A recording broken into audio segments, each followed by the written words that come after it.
Hello everyone, আমি স্মিতা লখনৌ থেকে। আসলে আমি একজন প্রবাসী বাঙালি। বলতে পারো আমার বিয়ে হয়েছে লখনৌয়ে, কিন্তু আমি বিলং করি নর্থ বেঙ্গল থেকে।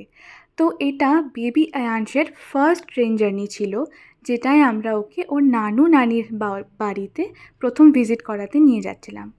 আমরা ট্রাভেল করছিলাম রাজধানী এক্সপ্রেসের ফার্স্ট ক্লাসে, যেটা কিনা বাচ্চার সাথে অনেক বেশি কমফোর্টেবল ছিল। তোমরা দেখতে পারছো আয়ান তার বাবার সাথে কত মজা করে যাচ্ছে। আসলে এই স্মৃতিগুলো খুবই মেমোরেবল, যেটা কিনা সারা জীবন আমাদের মনে থেকে যাবে। দুষ্টুমি করে এখন ঘুমিয়ে পড়েছে, কিন্তু আবার একটু পর জেগে দুষ্টুমি করতে শুরু করে দিয়েছে। আরে করবেই তো, ওরই তো দুষ্টুমি করার সময়, তাই না? ওর ফেভারিট সঙও দেখছে।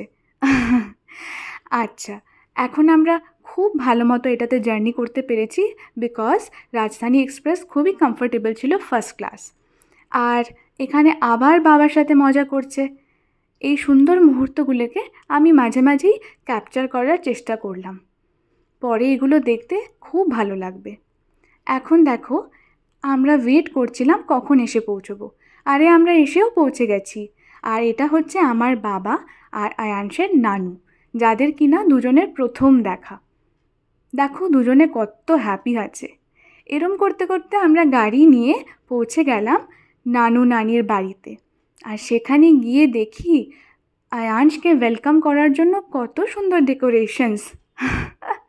আয়ানস ওর বাবা তাদেরকে বরণ করে মালা দিয়ে ওয়েলকাম করা হলো। আর আয়ানস বুঝতেই পারছে না হচ্ছেটা কি। ইনি হচ্ছেন নানু আর ইনি হচ্ছেন নানি। তাদের সাথে দেখা করে আমরা সকলে অনেক বেশি খুশি। আশা করছি এই সামনের কিছু দিন খুব ভালো কাটিয়ে আবার